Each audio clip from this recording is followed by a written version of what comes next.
So guys IEX limited में आज लगभग 5% का एक स्ट्रॉन्ग मूव है। अब इस मूव के पीछे का रीजन क्या है? अपडेट है सेबी की तरफ से और पेनल्टीज क्या है यहाँ पर फर्दर इंपोज की जाएगी, क्या पेनल्टी लगाई जा सकती है। सीईआरसी आपको याद होगा, आइनॉक्स विंड में मैंने आप लोगों के साथ एक अपडेट और डिस्कस करी और ये मामला सीईआरसी पर ही है।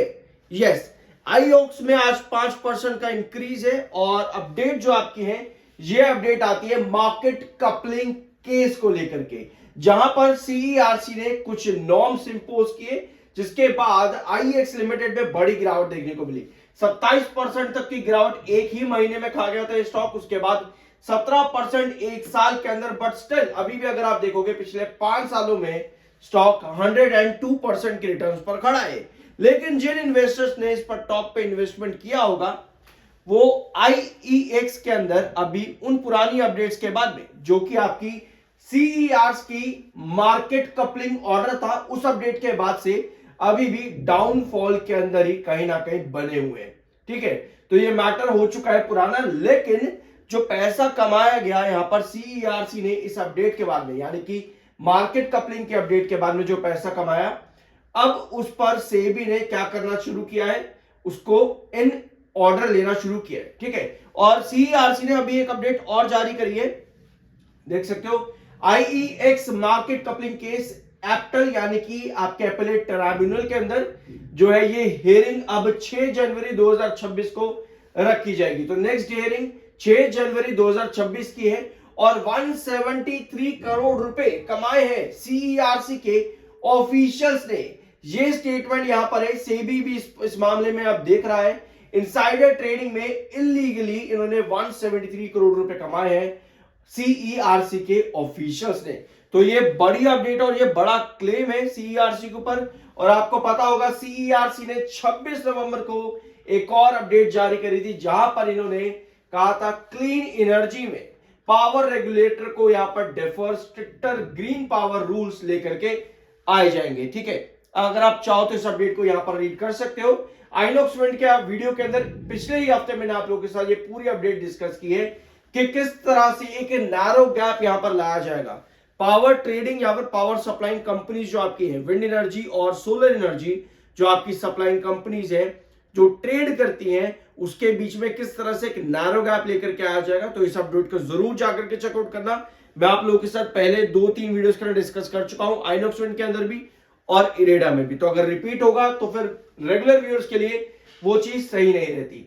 कंपनी बहुत स्ट्रांग है फाइनेंशियली भी। अगर आप कंपनी का रेवेन्यू परसेंटेज देखोगे तो ग्रोथ परसेंट पे कंपनी एनुअल बेसिस पर सितंबर 2025 में भी कितने परसेंट के ग्रोथ पर आई? कंपनी आई 9.34% के ग्रोथ पर। तो रेवेन्यू ग्रोथ परसेंटेज कंपनी का काफी अच्छा है और इसके पहले तक कंपनी और स्ट्रांग रेवेन्यू ग्रोथ पर थी 28% और अभी कंपनी का ग्रोथ है 9.34%। रेवेन्यू ग्रोथ ज्यादा पॉजिटिव होना है, इसका मतलब यह है कि कंपनी का पी कम होगा, पी लो होगा तो ईपीएस हाई होगा, यानी कि फ्यूचर ग्रोथ। और आप कहते हो, जो आप कहते हो कि स्टॉक अंडर वैल्यूड है या ओवर वैल्यूड है, इन 3 पॉइंट से आप इस चीज को भी पता लगा सकते हो कि स्टॉक अंडर वैल्यूड है या फिर ओवर वैल्यूड। अभी आईएक्स का जो पी है वो कम है और इसका जो ग्रोथ परसेंटेज है वो ज्यादा है, यानी कि ईपीएस कंपनी का ज्यादा है, जो कि फाइनेंशियली और फंडामेंटली इस समय इस कंपनी को स्ट्रांग बनाती है। अपार्ट फ्रॉम दिस कंपनी का नेट प्रॉफिट जो है वो भी काफी स्ट्रांग चलता है। 70 करोड़ के प्रॉफिट से कंपनी आज की डेट में 122 करोड़ के प्रॉफिट्स पर है। और रिसेंटली एक बार होल्डिंग डाटा भी यहां पर चेकआउट कर लो। रिसेंटली प्रमोटर तो यहां पर नहीं है, बेसिकली आपको एफआईएस देखने को मिलेंगे। एफआईएस की होल्डिंग 5% कम हुई थी सितंबर में, 13.20% की होल्डिंग एफआईएस के पास में है और डीआईएस बहुत स्ट्रांग है यहाँ पे 36.43%।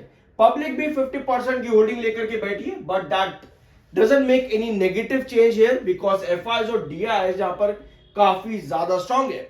और अभी रिसेंटली कंपनी मैंने आपके साथ पिछले हफ्ते और डिस्कस करी है, जहां पर एफआईएस की होल्डिंग इंक्रीज हो रही है और प्रमोटर कम कर रहे हैं अपना होल्डिंग डाटा। ठीक है, तो जरूर चेकआउट करना। पिछले हफ्ते मैंने आपके साथ वो कंपनी डिस्कस करी है। मोतीलाल ओसवाल ने यहां पर न्यूट्रल रेटिंग दे रखी है, टारगेट 150 का दिया हुआ है।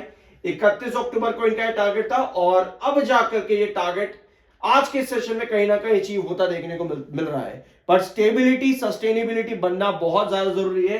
एक बार आप इनका यहाँ पर आउटलुक भी देख लो। 150 के टारगेट के साथ में इन्होंने कंपनी के बिजनेस ग्रोथ में फाइनेंशियल 27 के 28 गुना कंपनी का ईपीएस मांगा है और 5.4 in line long term company का एवरेज 28 गुना 28 टाइम्स यहां पर होना चाहिए। We have not assumed any value of IGX stake in our valuation. ठीक है, तो जो भी आउटलुक था इनका यहां पर कहीं ना कहीं वो अचीव्ड हो रहा है, जिसकी वजह से 150 का टारगेट न्यूट्रल रेटिंग के साथ में जो दिया था मोतीलाल ओसवाल ने, वो आज के सेशन में आता देखने को मिला है। तो टारगेट्स अचीव्ड हो चुके हैं आज के दिन मार्केट एक्सपर्ट्स के, और बायर और सेलर का डिफरेंस कम है। 17,70,000 इस समय बायर है एंड 21,75,000 इस समय सेलर बने हुए हैं। टेक्निकल पॉइंट ऑफ व्यू पे स्टॉक न्यूट्रल है। एमएफआई 55.9 एंड 47.4 का आपका आरएसआई है। तो आज की अपडेट इंपॉर्टेंट थी कंपनी के लिए। 6 जनवरी इससे भी ज्यादा इंपॉर्टेंट रहेगा। सेबी इस मामले में और अच्छे से अगर देखता है तो यस आईईएक्स के लिए और भी चीजें पॉजिटिव डायरेक्शन में खुल करके आ सकती हैं। बात की कोई रिकमेंडेशन नहीं है, वो आपका अपना ओपिनियन और मर्जी होनी चाहिए। मिलता अगले वीडियो में।